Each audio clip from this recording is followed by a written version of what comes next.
of all, while we have 1 minute until we start, we have a couple of things. We have a commercial announcement. Nobody wants to miss Sholem Lemmer this Friday night.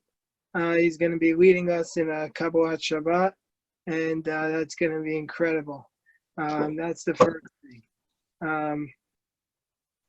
Second thing, and I'll just let me just wait 1 more minute, then I'll get started. Can't wait to get started with the Torah study, but we got to wait 1 more minute. Not fair. We can't start before 8:30, even though everybody's here ready to study.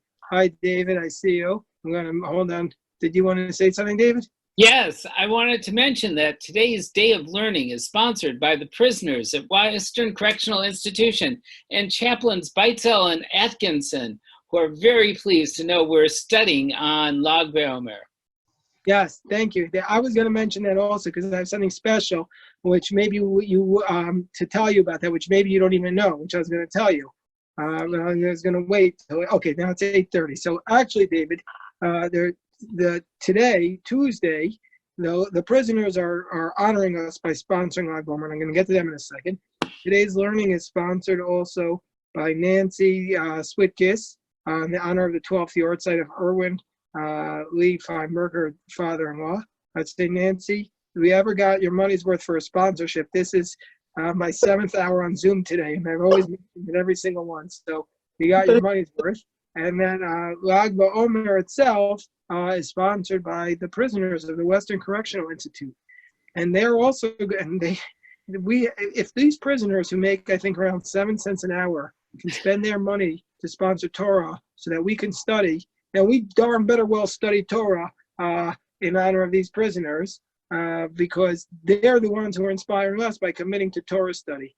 And I also want to mention that I was speaking to Rabbi Weiss this afternoon, and I told him that the prisoners are sponsoring the Torah on Lag BaOmer. And so we have an emergency class tomorrow night. Rabbi Avi Weiss on Lag BaOmer from 8:30 to 9 is going to be sharing a story and a song. Just a story and a song tomorrow night. And he was so moved by the prisoners, so that's the sponsoring our Lag BaOmer. So he's going to do that from 8:30 to 9 tomorrow night. So now we have, for 1/2 hour, we'll talk about Rabbi Akiva. Why are we talking about Rabbi Akiva? So I'm just going to share a few stories about Rabbi Akiva, and then we'll call it a night. You know, always go to night on some good stories. So first of all, why Rabbi Akiva on Lag BaOmer? So we go to the Talmud, and we go to the Talmud in Yevamot 62b. And the Talmud tells us that Rabbi Akiva, what do you do with the verse that states, "In the morning sow your seed"? That's what the verse states, and it says, "In the morning sow your seed, and in the evening do not withhold your hand, for you do not know what will prosper, whether this or that, or whether they both alike shall be good." So there are different interpretations, but Rabbi Akiva says that it means if one studied Torah in his youth, he should study more Torah in his old age. If he has students in his youth, he should have additional students in his old age.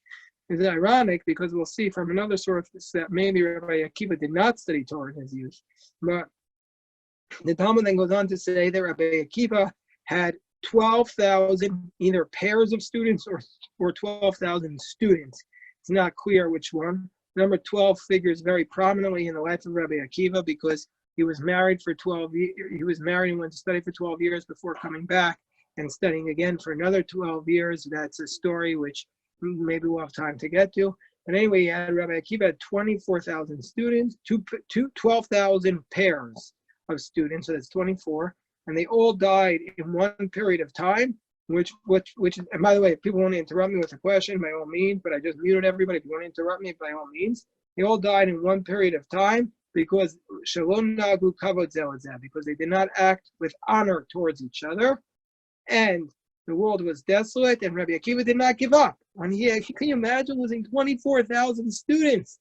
He didn't give up. What did he do?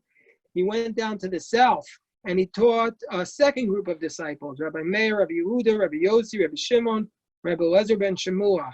And they are the ones, Heimhem midu as Torah usasha. Though Rabbi Akiva doesn't give up. And these next pairs of students, they are the ones who established the Torah. And then our source tells us in the Gemara Yevamos that all of these students died from Passover until Atzeret, from Pesach until Atzeret.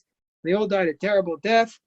They died a misa ra'ah. What was this? Diphtheria. This was ascara. So ascara. So this is like a choking of the throat.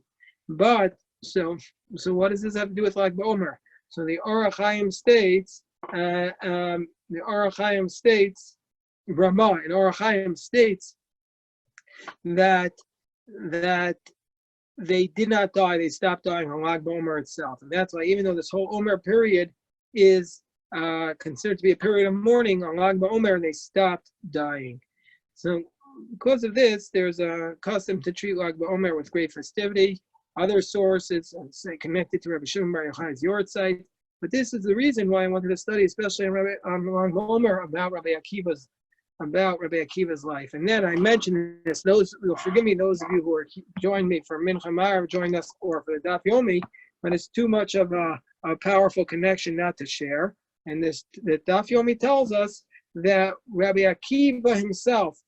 So the Daf Yomi for Lag BaOmer, that means this was set up almost 100 years ago. The Daf Yomi was established, and it became that this cycle in the middle of the pandemic, on Lag BaOmer, this is what the Daf Yomi says, that Rabbi Akiva he used to go around at his son's wedding, and he would say, Chamra v'chaya l'fum rabbanim, wine and life for the rabbis, wine and life for the rabbis and for their students.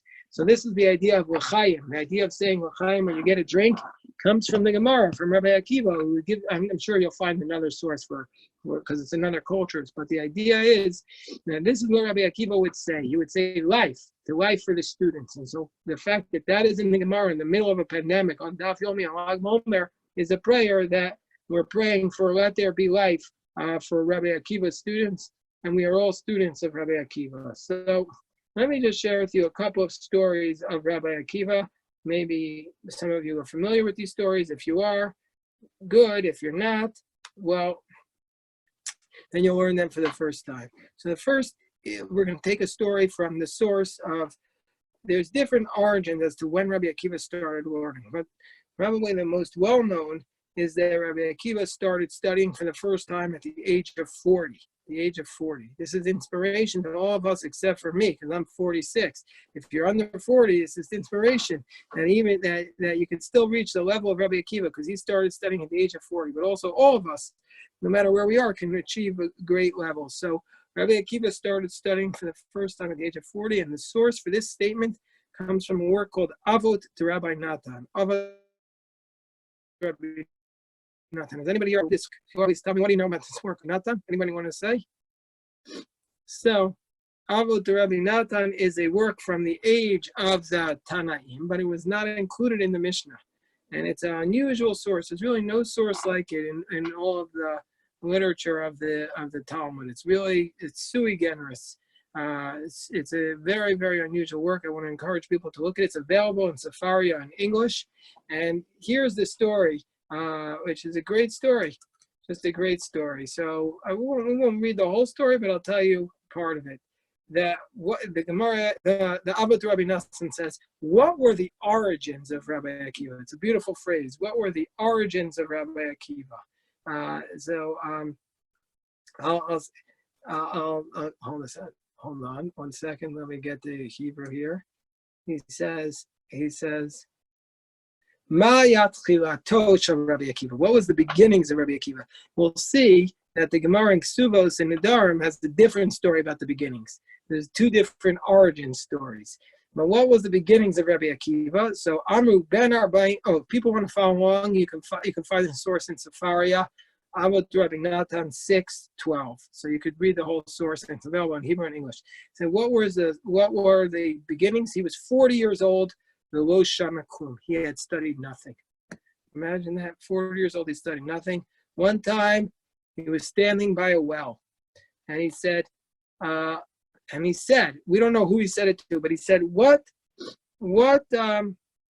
caused this stone to have a hole in it? So they said, the water that is always falling on top of this stone every single day, that's what caused the hole in the stone. The water was falling on the stone every single day, and that's what caused the hole in this stone. So they said, and they said to him, Akiva, this is what we learned from the verse, and they cite a verse from Job. So when Akiva heard this idea that the water that falls on the stones can make a hole in the stone, he made an argument, which is an argument I never understood, but this was his argument. He said if water which is soft can cut through a stone which is hard, how much more so can the words of the Torah, which are hard like steel, cut through my flesh and blood, which is soft. And so then immediately, what did Rabbi Akiva do? Miyad chazar lomod Torah. He had never studied anything, and then at the age of 40, he immediately started to study Torah. He went with his son, and they sat next to, he went with his son, and he enrolled in first grade together with his son. It's an inspiring story. And he said, Rebbe, teach me the Torah.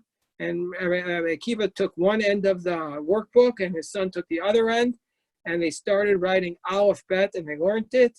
And then they went through the curriculum, they learned the alphabet, and they learned the Leviticus, and then Rabbi Akiva kept going and learning until he came and he met his two, they were right now his teachers, but eventually they were going to become, one of them was going to become like his frenemy, Rabbi Eliezer ben Horkenes, who he had a big falling out with, a famous story, a well-known story called the Oven of Achnai.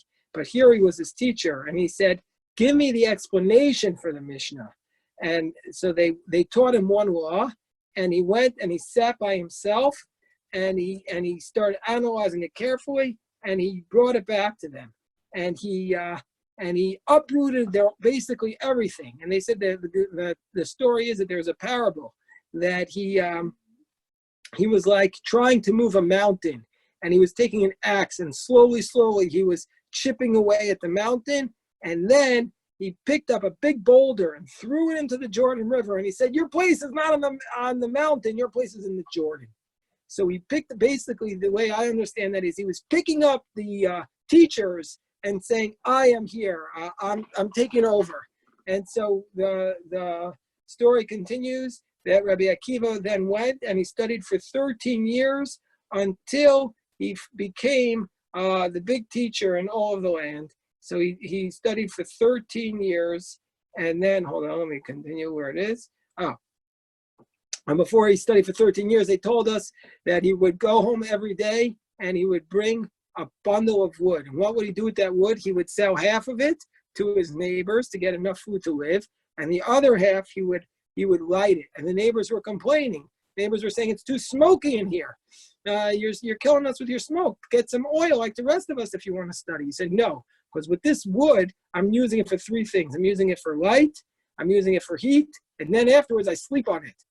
And so the story in the Abba Rabbi Natan tells us is that whenever anybody says, well, why didn't you study Torah? He says, well, I was too poor. Well, they say, were you poorer than Akiva, who even though he was poor, he was studying Torah. So poverty is not an excuse not to study Torah, according to Rabbi Akiva. But don't worry, for the end of his life, he got rich. It says, so then the story ends that he went and he studied for 13, and after 13 years, he started teaching Torah to the masses. It was said that he did not leave the world until he had tables full of silver and gold.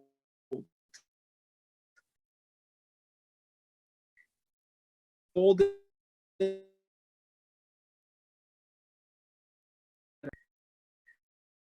that actually is something we recently came across within the last week or two. Brooch that had who am I freezing up? I'm freezing up. You guys, am I freezing? Can you hear me? You're back. You're back. Oh man.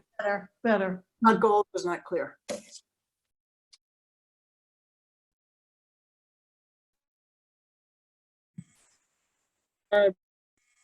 You're freezing up.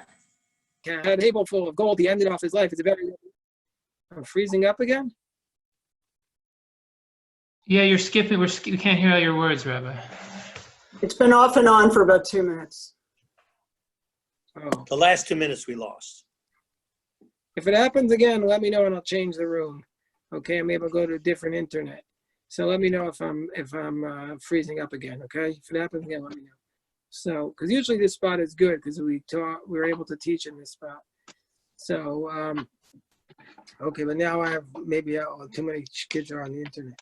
Okay, so he was Rabbi Akiva then made a lot of gold, and his wife would go out with a fancy garment, and then his student said to him, "Look, Rabbi, you're embarrassing us. Your wife is getting all these riches," and he said, "She suffered greatly with me for the sake of Torah." So that's the story, the origin story of Rabbi Akiva, based upon the story of Avot Rabbi Natan.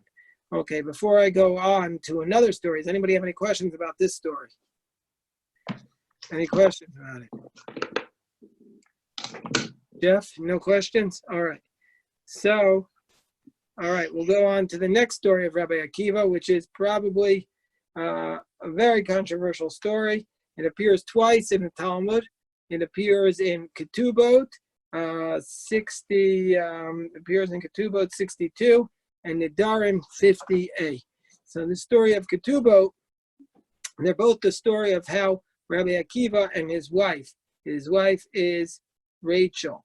Now, Rabbi Akiva's wife is named Rachel, but only in one source, actually only in the Avot the Rabbi Natan source. And Rachel really means a lamb. So maybe it's just like not a real name because Rabbi Akiva was a shepherd.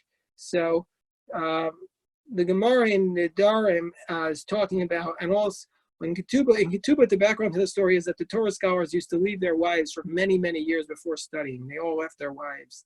And some of the wives were not happy and some were happier than others. I'm not recommending this today as a proper behavior, but that was what they did then. That was accepted. So that's the background to the story in Ketubot. And the version in the Nedarim, the background is about how scholars were very poor and they ended up becoming very wealthy. So here's the story in the Nedarim. Rabbi Akiva, by the way, I want to mention that I did read a biography about Rabbi Akiva, that if people want to read it, it's called Rabbi Akiva. Rabbi Akiva, but the sage of the Talmud. People might find it enjoyable, by Barry Holtz. Okay, it's an accessible biography. So Rabbi Akiva was married to the daughter of Kalba Savua. Kalba Savua is one of the three great leaders of Jerusalem in terms of wealth. And he was known for being extraordinarily wealthy. And his name is Bar Kalba Savua, or sometimes called Kalba Savua. Kalba Savua means a satisfied dog. Maybe sometimes the son of a satisfied dog, because the story is told in Gittin is anybody who came to his home hungry as a dog left satisfied. So, okay, that was his name. And Rabbi Akiva became betrothed to his daughter. Hold on. Okay, Ben, say it out loud because I can't hear it. Ben, what did you send out? Say it out loud. Oh, I was just going to recommend another book. I was recommending another book about Rabbi Akiva. Didn't need to interrupt you. But it's by Yochi Brandis, who's a wonderful Israeli author. It's called The Orchard. In Hebrew, it's called the HaPardes. And it's fictionalized, but it really weaves the stories of Rabbi Akiva throughout Talmud and elsewhere beautifully. I'd love to read it, because some might say that the versions of the Rabbi Akiva and the Talmud are not meant to be taken literally. They're really archetype stories, right? Paradigms. They're not. I don't think we're meant to take these stories literally. Certainly not the one of the story of him at the rock and at 40 years old. It's meant to tell us that no matter what age you are, you were not too young or too old to study Torah and to accomplish great things, or to uproot a mountain with our fresh approach to the topic. And this story also is not meant to be taken literally either. It's meant to tell us. Well, you can see what lessons you learn from it, but it's meant to teach us a lesson. These are not meant as history. There was no interest in telling history just for the sake of history. There's only interest in teaching lessons from history. So I don't think we're meant to take these stories literally. So Rabbi, so I'd actually like to read that book a lot, and I'll try to get it. I have time now in quarantine. We have this long Shabbos, like 14 hours. You can get it on Kindle. You can get it on Kindle. Doesn't you work can order for it. There's Hebrew. There's English. Yeah. All right, we'll get it. It's fun. Right, it's a fun read. It's so fun. Rabbi Akiva betrothed the daughter of Bar Kalba Sabua. And Bar Kalba Sabua, of course, when he heard about this, he took a vow prohibiting her from getting any benefit from his property. So because he was so upset that his daughter was going to marry this peasant. Rabbi Akiva was a peasant. He was very poor. So she went ahead and she married him. Now, in this story, it doesn't say that he was 40 years old and he found Torah through a rock. There's a different story. And there's romantic. In the winter, they would sleep in a storehouse of straw. Beautiful. And Rabbi Akiva would pick out the straws from her hair. I think that this is the only time in the whole Talmud, and now we can speak like this because we're basically, I finished almost the whole Talmud. I have a half a tractate left of Eruvin, but I never saw another story where a husband is picking the straw out of his wife's hair. It's the most romantic image, I think, in the entire Talmud. A husband picking the straw out of the hair. There's, you have this image of this couple that's poor but happy. They're poor but happy, living together with this idealized approach to life about how they don't care. They're ready to give up all the money in the world because of their great love. And he said to her, if I had the means, I would place on your head a Jerusalem of gold, this was a type of, there is a statue in the Getty Museum in California which depicts what this image looked like. It was like a very, very fancy image that only the highest aristocrats would wear. And in fact, this is an epilogue to this story. It doesn't tell it here. Here we don't know if he ever bought that for her. But the Talmud in Shabbos says that he did actually buy that for her. And the Jerusalem Talmud says, in their version of the story, that there was another rabbi at the time who was wealthier than Rabbi Akiva, was Rabbi Gamliel. And Rabbi Gamliel's wife complained to him, why don't I get this Jerusalem of gold crown to wear like Rabbi Akiva did? And Rabbi Gamliel responds to his wife, she sacrificed so much to be able to get it. So you haven't made, he wasn't so nice, but he said, you haven't made that kind of commitment to deserve it. Anyway, so she was the envy of all the other wives, because in the end, he did buy it for her. But at this point in the story, she was very poor and he was very poor, and they were sleeping in a barn with straw. And then all of a sudden comes along the prophet of redemption, Elijah. Elijah arrives, and Elijah appears to them, and he starts calling out and knocking on the door. And he said to them, give me a bit of straw as my wife gave birth. Oh, by the way, I want to mention and stop that if you want to read a brilliant academic interpretation of these stories, read by Shama Freeman. He wrote a brilliant academic interpretation, which I highly recommend. Anyway, Elijah came and he knocked on the door, and he said, give me some straws. My wife just gave birth and I have nothing to lie down on at night. So Rabbi Akiva said to his wife, see, this man does not even have straw to sleep on. And we at least have straw.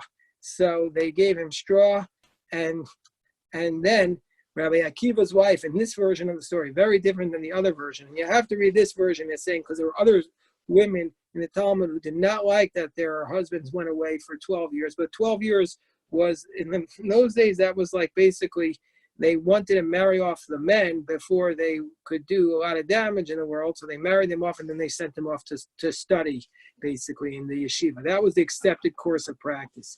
It's not, today we would call it abandoning your spouse, but in those days, that was the accepted understanding of the approach. So she said to him, go and be a student of Torah.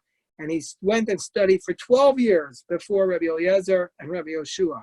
In the end, Rabbi Akiva became greater than both of them. The story of Tanur Shalachnai, he is the one who delivers the news to excommunicate Rabbi Eliezer ben Hyrcanus, when Rabbi Eliezer ben Hyrcanus was not accepting the teachings of Rabbi Yoshua and Rabbi Akiva.